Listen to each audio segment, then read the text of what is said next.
طيب نقول بسم الله. نبدأ الموسم الأول، انتهينا ما خلصوا المرحلة الثانية وانتقلوا للمرحلة الثالثة. اللي تعالوا للمرحلة الثالثة هم 7 فرق بمجموع 35 لاعب. الفرقة تبدأ تتوجه في مرحلة جديدة، واول فريق طبعا هو فريق ايساغي، الفريق الثاني يكون فريق الناجي. على طول فريق الناجي يفرح ويقول ايش كنتوا فاكرين اننا بنهزم قدامكم؟ اكيد بنفوز. ويلا خلونا نشوف الاحداث كيف تكمل. ندخل للمرحله الثالثه والفرقه الثانيه تبدا تدخل، لكن ما حد يعرف مين فيهم موجود. ايه لان فريق ريتشي يدخل وايساغي وناجي يكونوا منتظرين ريو وكونوغامي. اخر فريق يدخل يكون فيه ريو، لكن كونوغامي ما تاهل. ايساغي يكون مو فاهم شيء وريو يقول له احنا خسرنا وهم اختاروني انا ايضا الفريق. بعدها يقول له على فكره انا سحقت كونوغامي. ايساغي يتعصب ويقول له لا تتكلم عن كونوغامي بهذه الطريقه، رد عليه. على فكره انا قادر اسحق انت كمان. وكان على وشك يضرب ايساغي، لكن وقتها ايجو بيتدخل ويقول لهم كيف يا هبال، المرحلة الثالثة بتكون مباراة مصيرية بينكم كلكم. لكن هنا تظهر المشكلة، مشروع بلولوك مهدد بالاغلاق لان المسؤولين يشوفونها مشروع فاشل وما لها اي فائدة. ايجو يقرر يتحداهم ويقول لهم بعد 3 أسابيع تواجهون منتخب اليابان تحت 20 سنة بقيادة الاسطورة ايتوشي ساي، افضل لاعب المنتخب ضد افضل لاعب بلولوك. ما في قدامكم غير خيارين، يا تفوزون على المنتخب اليابان وتمتنون البلد او كل شيء بينتهي. اللاعبين يصيرون خايفين والتوتر يملأ المكان كله. الكلام اللي قاله ايجو يصدم الكل، لكنه يكمل بكلمته المشهورة استعدوا ايتها المأساة غير المسقولة. وكالعادة اكثر شخص بيتأثر بكلام ايجو هو ايساغي اللي بيقوله بلولوك هو اللي غيرني تماما، انا بدون بلولوك ما لي اي فائدة، لازم نفوز، واذا فزنا حياتنا بتتغير 180 درجة. في هذه اللحظة ريتشي بيتعصب ويسأل ايجو مين هم افضل 11 لاعب بيمثلون المنتخب، يعني يا بلولوك احنا كده بنلعب في مراكز ما هي مراكزنا الاساسية. صح. ايجو بياكد كلامهم ويقول لهم ايه، وحتى ممكن واحد منكم يصير حارس مرمى اذا اضطررنا. وعلى فكره الحارس هذا راح يكون افضل من اغلب المهاجمين. اختيار مركزكم راح يكون بناء على مهارتكم كمهاجمين. طبعا كلهم رافضين الكلمه هذه لانهم اصلا مهاجمين. كيف يعني واحد منهم يصير حارس مرمى والثاني يلعب في وسط الدفاع وهكذا؟ لكن ايجو يقول لهم خلاص انا عارف كل بياناتكم بالكامل. بلولوك في مباراه هذه راح يعتمد على 6 هدول، والاختيارات تم بناء على التقييمات الاجماليه التي جمعناها عنهم. الترتيب كالتالي من الاول الى السادس، والاول طبعا هو ايتوشي رينا، الثاني هو شي اللي راح عند رينو ويقول لا على فكره المشي الثاني الافضل. ايساغي طبعا بيتمنى يكون من ال6 هذول. الثالث هو كارسو اللي بينظر لكل بنظره استحقار ويقول اني راح اكون الافضل. الرابع هو ايتا، الخامس هو ايكامي. ما بقى غير واحد والكل الموجودين يتمنوا يكونوا هذا الشخص، لكن للاسف السادس هو العبقري الموهوب ناجي سيشيرو. ايجامي يسال ايجو طيب وش الفرق بين الاول والسادس؟ ايجو يرد عليه الاجابه بسيطه جدا، بين كل اللاعبين هنا ال6 هذول هم اللي قدروا يوصلوا لمستوى اللعب ضد افضل لاعبين في العالم، هم الافضل حاليا في بلولوك. ولا تنسوا الهدف الرئيسي من بلولوك، اننا نطلع للمهاجم الاناني، المهاجم اللي ما حد يقدر يوقفه واللي يقدر يقلب النتيجه من 0 إلى 100. هذا كل اللي عندي، يلا غربوا عن وجهي. صح قبل ما انسى ايتها المأساة الغير مسقولة، انتم راح تنقسمون ل3 فرق، كل فريق فيها 2 من ال6 الاساسيين، الباقي راح يتم تغييرهم وينضمون حسب اسلوب لعبهم. اختاروا اللي يناسبكم، كل فريق بيتكون من 5 لاعبين، الفريق الافضل راح يتم اختياره علشان يكمل مع ال6 الاساسيين. ال6 الاساسيين راح يلعبون 6 مباريات علشان يثبتون انفسهم قدامكم، اما انتم ايتها الضعفاء راح تلعبون مباراة واحدة فقط، حرب واحدة، اما تفوزون وتكملون او تخسرون ينتهي كل شيء. كل شيء الان بين اياديكم، يلا وروني ايش بتسوون. تم الاعلان عن الحرب ضد المنتخب الياباني، الاجواء بين اللاعبين غريبة، في اللي متحمس وفي اللي خايف وفي اللي متوتر، بس في النهاية هذه الغاية من بلولوك. وفي وسط هذه الاجواء ايساجي كان بيفكر وبيشوف اي فريق راح ينضم ليه ومن هو اللاعب اللي راح يكون معاه في الفريق. ايجو بيكمل كلامه ويقول لهم في البداية راح تكونوا فرق من 3 لاعبين،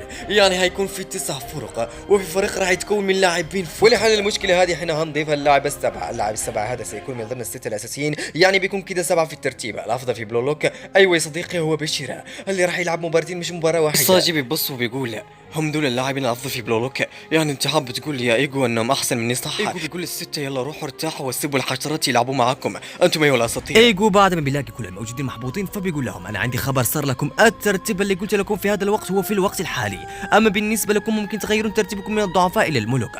واخر نصيحه بقدمها لكم ايها الحشرات، لازم توافقون مع الملوك ولازم تثبتون انكم اكثر من مجرد تكمله، واللي بيميز ال6 دول هم اسلوب لعبهم وقوتهم ومهارتهم، ولازم تثبتون انكم مش اقل من اي واحد منهم، لازم تخدعوهم، دول مش زي زمالك يلعبون معاكم، لا دول مجرد سلم، ولو كنت لاعب كرة قدم حقيقي لازم تثبت هذا. يلا سلامة. بعد كده كانوا بيتكلمون عن فريق زد اللي اغلبهم خسروا وكانوا مظلومين. مين كان يصدق ان كونوغامي يخسر؟ ساعتها تجري يقول لهم خليكم في انفسكم، لو خسرنا بلولوك هتتقفل، عشان كده اول ما نخلص كلها نروح نتدرب ونثبت نفسنا باي ثمن. وبداوا يختارون الفرقة اللي حينضموا لها، وجم قرر ينضم لفريق ايتا، بينما باتشيرا راح يلعب في فريقين، عشان كده جم قرر يختار اي فريق وخلاص. بينما ريت قال انه هيتفرج على كل المباريات وبعدها بيشوف الفريق الانسب له. باتشيرا يساله شيشي خيريا انت هتنضم لمين؟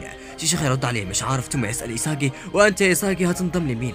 بشيرا يرد انا عارف انت هيساجر هتختار اما تنضم لفريق رين يا اما فريق ناجي عشان الاثنين دول انت اصلا لعبت معهم ولا لو انت عايز تنضم للاعب لعبت معاه قبل كده على طول هتختار ناجي، اما لو انت عايز تراهن على مهارتك اللي ما اكتشفها لسه وتكتشف قدرتك الحقيقيه فطبعا هتروح لرينا. صح يا ايساجي هي كلها هتختار مين فيهم؟ ايساجي بيقول هو معاه حق بس لو لعبت مع رين هدفن نفسي لانه هو اصلا بيلعب مع شيدو. بعد كده في الحمام بتشوف بارو مع ايساجي بيقول له انت لغايه دلوقتي ما اخترتش صح يا ايساجي؟ ايساجي بيرد عليه ايوه صح. لسه بارو بيقول له على فكره انا مش هلعب مع اي حد لعبت معاه قبل كده وانا طبعا عارف ليه، انا جاي هنا عشان اطور نفسي عشان كده انا جيت هنا في بلو لوك عشان اضحك على كل الموجودين، انا هو الملك ولا نسيت؟ بس زي يا حبيبي انت مش من افضل اللاعبين اصلا، انا جاي هنا اقدم لك احباط ولكن ها يا ايساكي انت عارف من انا اللي عايز اضحك عليه؟ ايوه انت يا ايساكي عشان كده اياك تنهزم في مكان زي ده.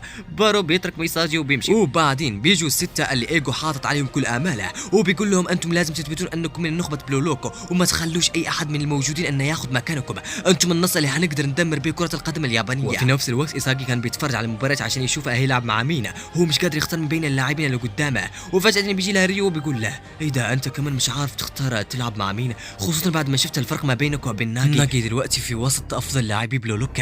بصراحه يا ايساجي انا مش عارف اذا كنت هقدر العب معاه تاني. ايساجي بيرد عليه وبيقول ايوه بفهمك يا ريو، حتى انا بفكر بنفس الطريقه دي، انا عايز اروح العب مع رين وعايز العب مع ناجي بس مش عارف اروح العب مع مين، وكل دقيقه بتجي انا خايف يجي يوم ما اقدرش اقارن نفسي بيهم، مش عايز اندم الصراحه. ولا اقول لك يا ريو شكرا لك جدا، الحين عرفت مين بيكون معايا في اللعب، ايوه انا راح اروح لرين. يا ابن المجنون انت تبغى تثبت نفسك مع افضل اثنين في بلو لوك، وثاني يوم بيجتمع الكل واللحظه اللي هتبدا فيها الاختبارات مين هيلعب ضد النخبه، وساعتها بنعرف اللاعبين يختاروا مين، ايوه اختاروا رين وشيدو.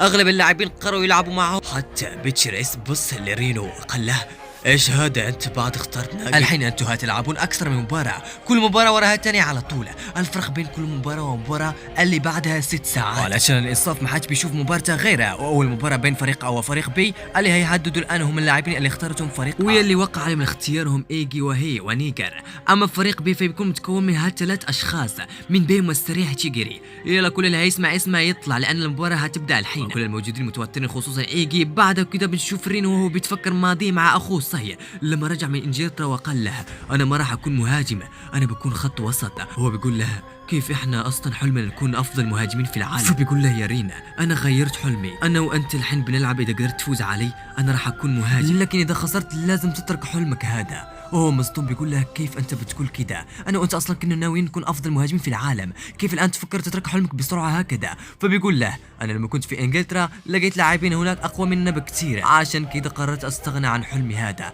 انا اللي صنعت اهدافي بنفسي، يلا بينا نلعب انا وانت، يلا وريني وش بتسوي قدامي. لكن هو ما كان بيعرف يسوي شيء قدامه، زي ما توقعت ما في احد بيقدر يتفوق على لاعبين انجلترا، فيقول له ارجوك فكر. وبعدها بنروح لايجو، واحد من المسؤولين عن بلو لوك بيتصل عليه وبيقول له على فكره انا استاجرت سايا عشان يلعب مباراة تحت 20 سنة، كده انتم بتخسرون وبيقفل مشروع بلو لوك لان ما منه اي فائدة. فبيقول له انت متاكد من كلامك؟ فبرد عليه بالضبط ساي ما في احد بيقدر يتفوق عليه في اليابان بالكامل. هو بيضحك ضحكته المستفزة وبيقول راح اوريك لاعبين الموجودين في بلو لوك. وبكده نكون وصلنا لنهاية هذا المقطع، ما تنسوش تدعمونا بلايك واشتراك، ويلا يا حبيبي السلام عليكم.